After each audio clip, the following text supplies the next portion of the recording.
लगता है अभी भी समस्या सुलझाने के लिए मुझे ही सहायता करनी होगी। देखा देखा देखा, अब आप कहेंगे कि नहीं बच्चा तो यहीं कहीं है, छुपा रखा इन्होंने। हैं? अभी पुकारेगा आपका सुपुत्र, आपको अभी पुकारेगा। ये तो भास्कर की आवाज है। हाँ। पुकारा, चलिए।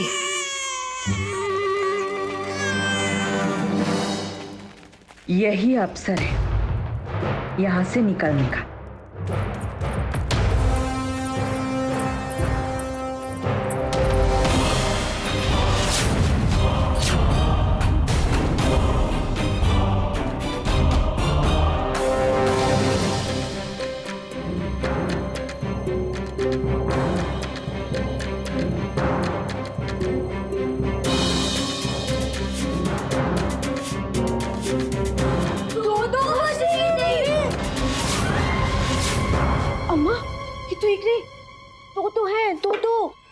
मैं तो पहले से ही जानती थी कि एक भजन सुनाती है और दूसरी चोरी करती है। अम्मा, ये दोनों तो मेरी धनती से भी अधिक एक समान है।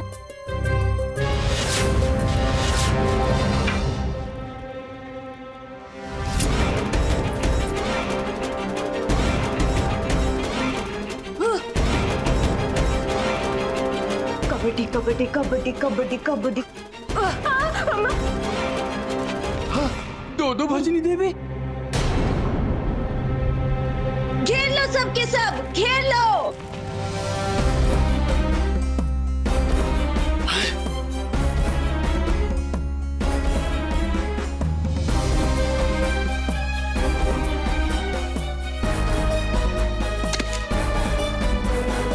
ये सत्य नहीं है। यही सत्य है गुरुवर, अब तो विश्वास कीजिए। बताइए ना महाराज को, हम तो भजन गाने वाली एक सीधी सादी भक्त है। चोर तो ये है, भजन गाने वाली तो हम है। ये चोर है। तुम चोर हो, तुम चोर हो, तुम चोर हो, तुम चोर हो।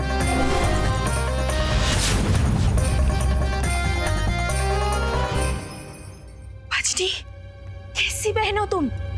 सारी पूंजी लेके अकेले भाग रही थी, हमें अकेला छोड़ के। जबकि सारा परिश्रम तो हमने किया है। इस भजनी ने भी बहुत कठिन मेहनत की है। तुम्हें क्या ज्ञात कितना परिश्रम होता है अभिनय करने में, लोगों से अधिक पूंजी निकलवाने में, उन्हें उल्लू बनाने में। देखा गुरुवर, अब भी आपको कोई प्रमाण चाहिए अपना भ्रम तोड़ने के लिए?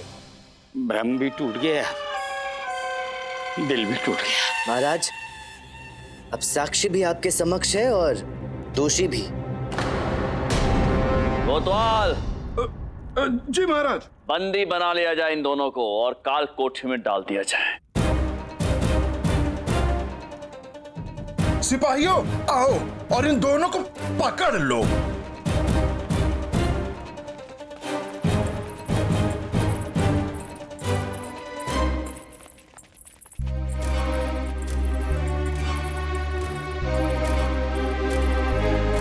पंडित रामकृष्णा, अंततः आपने समस्या सुलझा ही दी।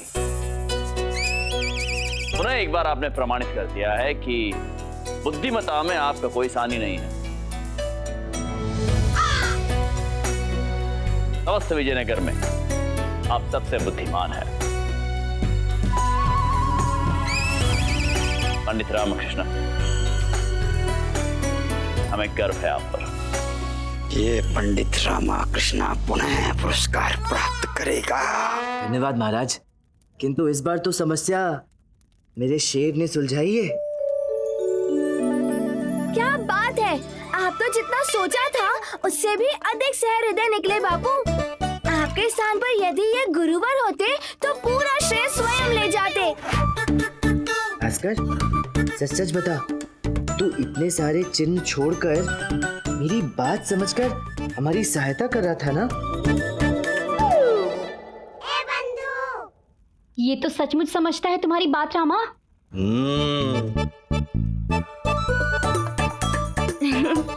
आखिर पुत्र किसका हूँ? कृष्णदेवराय की, महाराज कृष्णदेवराय की, महाराज कृष्णदेवराय की, महाराज कृष्णदेवराय की।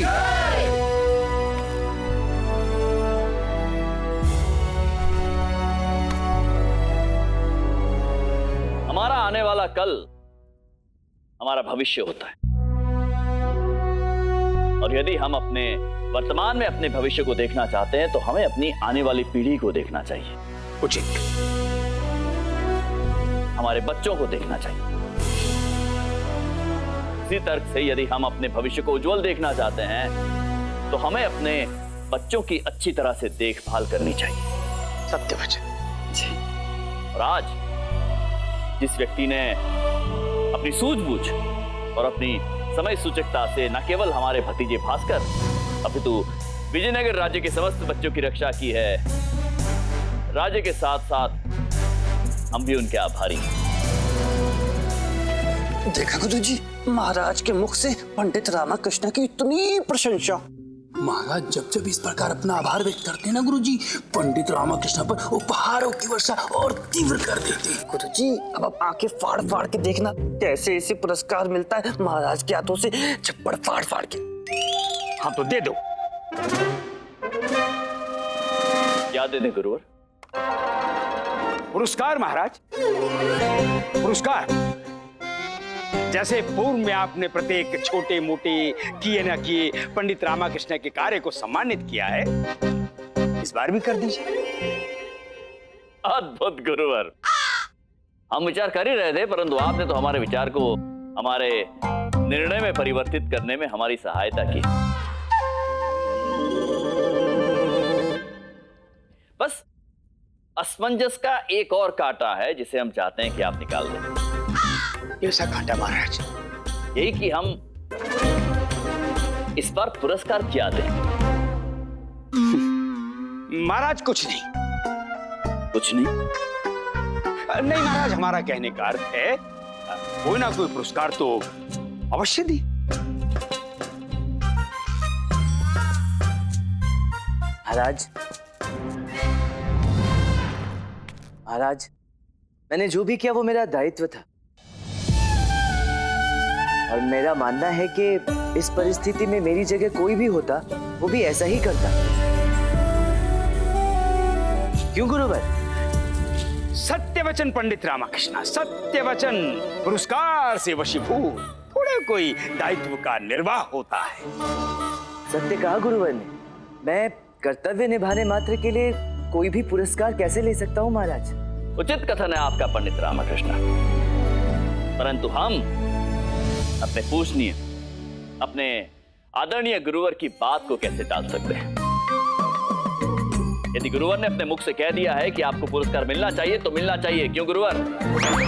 गुरुजी, आप तो व्यर्थ में ही पंडित रामाकृष्ण को अपना सबसे बड़ा शत्रु समझते हो, किंतु सच्चाई तो ये है कि आपका सबसे बड़ा शत्रु आपका स्वयं का ही मुख है। महाराज, हर बार हमारी बात का मान रखने की कोई आवश्यकता नहीं है। नहीं गुरुवर, आपने कहा है तो। नहीं महाराज, हमें ऐसा लगता है, हमारा ऐसा मानना है, कृपया हमारी बात मान लीजिए। चलिए, उचित है। हमने अपने बड़ों की बातों का आदर करना आप ही से सिखाए गुरुवर। धन्यवाद महाराज। अतः हम आपकी और पंडित रामकृष्ण की बात को मान लेते। तो हमारा निर्णय यह है कि हम इस बार पुरस्कार पंडित रामकृष्ण को नहीं देंगे। इसे देंगे? इस बार हम पुरस्कार गुरुवर अपने भतीजे भास्कर को देंगे।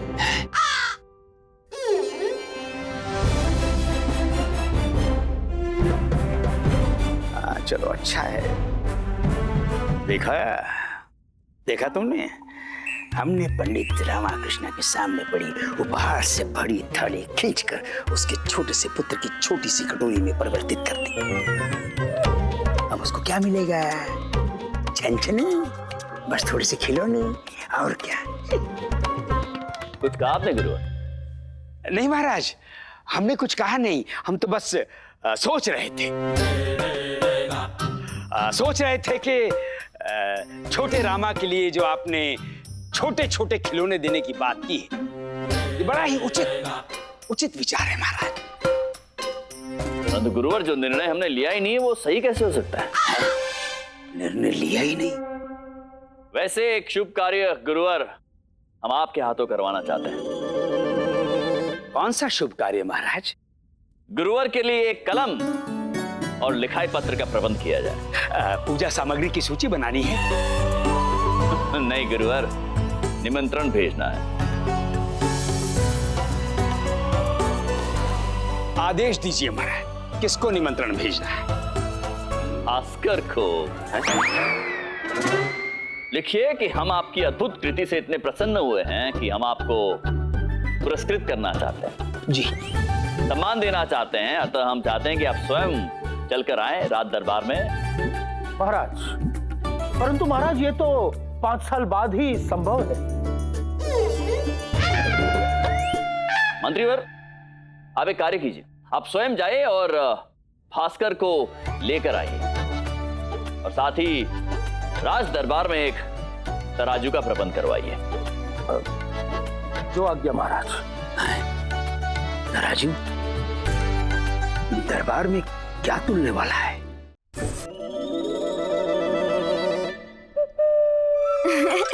वाह, कमाल है। आज वापस बुला लिया दरबार में। जब से पैदा हुआ हूँ घर में कम दरबार में अधिक रहता हूँ। गुरुजी, ये दरबार में तराजू किस प्रयोजन से मंगाया गया है? निश्चय ही दाल में कुछ काला है। दाल में काला नहीं, दाल ही काली है। क्या? हाँ महाराज, तराजू के एक पलड़े में काली दाल और दूसरे पलड़े में सफेद चावल भरवाएंगे और पंडित रामाकृष्णा के पुत्र को भिक्षा में दे देंगे। महाराज बस दाल और चावल देंगे? और नहीं तो क्या है, सोने के सिक्के देंगे मूर्खों।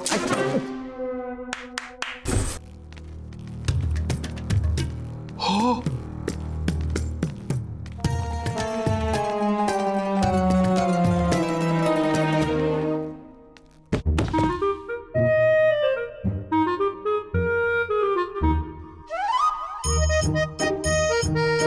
सुनिए जी, महाराज क्या देंगे? मुझे क्या पता? इतनी सी बात नहीं पता तो दरबार क्या सोने के लिए आते हैं? तुम्हें कैसे पता? हाँ? कुछ नहीं। मुझे लगता है तराजू बनकर लड्डू देंगे। ओ अम्मेश्वरी, क्या हमेशा पेट से सोचती हो? कभी मस्तिष्क से भी तो सोचा करो। नहीं महाराज, लड्डू नहीं, लड्डू मुझे दोगे और खाएंगे ये सब। यहाँ उपस्थित सभी दरबार वासियों और विजयनगर के लोग, आज हमारे महाराज श्री कृष्णदेव राय पंडित रामकृष्ण के सुपुत्र भास्कर को एक ऐसा उपहार प्रदान करने वाले हैं जिसे देखकर आप सभी लोग अचंभित हो जाएंगे और इसे इतिहास में सुनहरे अक्षरों में लिखा जाएगा। कोतवाल,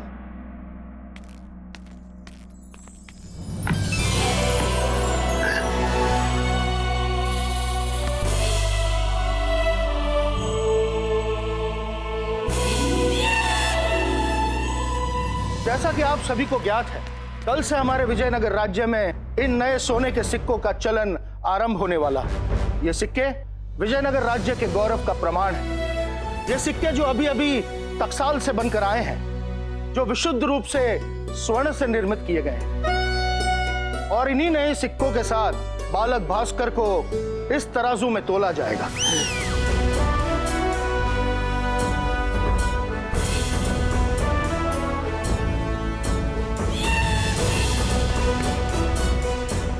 आज दूध क्यों नहीं पिया? पेट भर के आना चाहिए था। पेट में भार बढ़ता तो तराजू में सोना बढ़ता। पंडित रामकृष्णा, हम चाहते हैं कि भास्कर को तराजू के इस पलड़े पर रखा जाए। इसके पश्चात इस राज दरबार में उपस्थित प्रत्येक व्यक्ति एक एक करके अपने हाथों से इस तराजू के दूसरे पलड़े में ये स्वर्ण की मुद्राएं रखना शुरू करेंगे और तब तक रखेंगे जब तक कि मुद्राओं वाला पलड़ा भारी ना हो जाए। पंडित रामकृष्णा,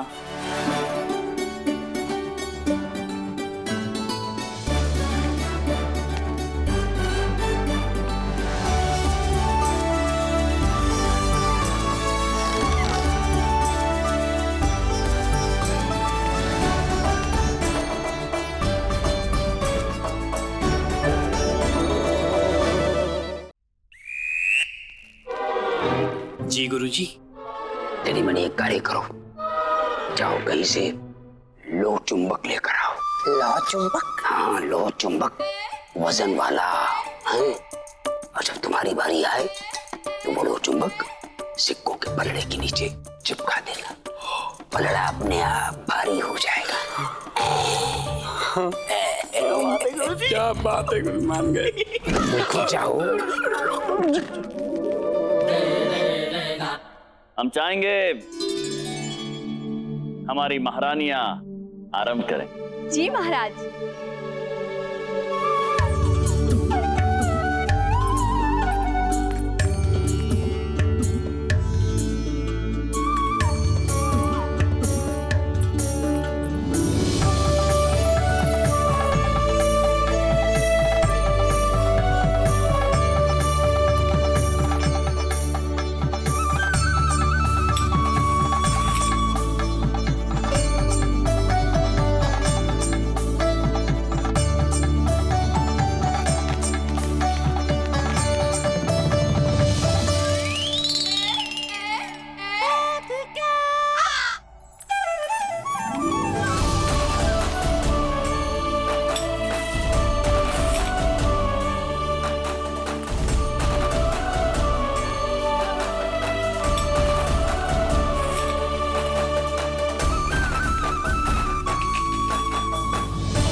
जी महाराज। आप मुद्राएं नहीं डालेंगे? नहीं महाराज। हाँ हाँ महाराज, डालेंगे।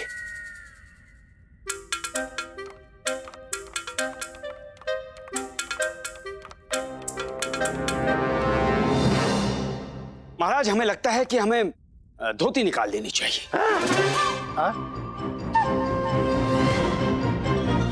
किसकी गुरुवर? बालक की महाराज। हैं? अब ये जो पुरस्कार है ये बालक के लिए घोषित किया गया है, धोती के लिए नहीं। हाँ। अब देखिए महाराज, देखिए नाखून कितने बड़े बड़े हैं, मुंडन भी नहीं हुआ है, व्यर्थ का भार है महाराज। गुरुवर, मेरी लंगोट निकालोगे? याद रखना, एक दिन आपकी धोती में आग लगा दूंगा। गुरुवर, आप मुद्राएं डालिए। जी महाराज।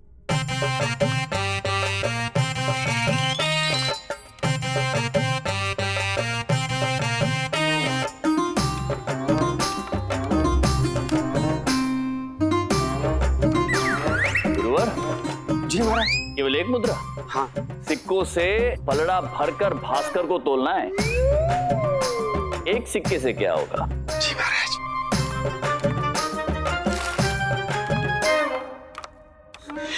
हे भगवान, इतने सारे सिक्के हमारे हाथों से जा रहे हैं।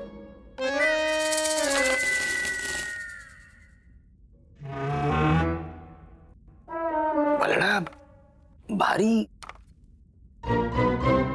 महाराज, हमें ऐसा प्रतीत होता है कि जिस पलड़े में बालक है उस पलड़े में वायु का दबाव कम है और सिक्के चढ़ाने पड़ेंगे। महाराज, यदि देखा जाए तो इस बालक का आकार हमारे कान से भी कम है, परंतु भार एक मन से भी अधिक है। ये पलड़ा झुक क्यों नहीं रहा है? गुरुवर, इतना छोटा हूँ फिर भी आप पे भारी हूँ, तो सोचिए जब बड़ा हो जाऊंगा तब आप पे कितना भारी पड़ूंगा।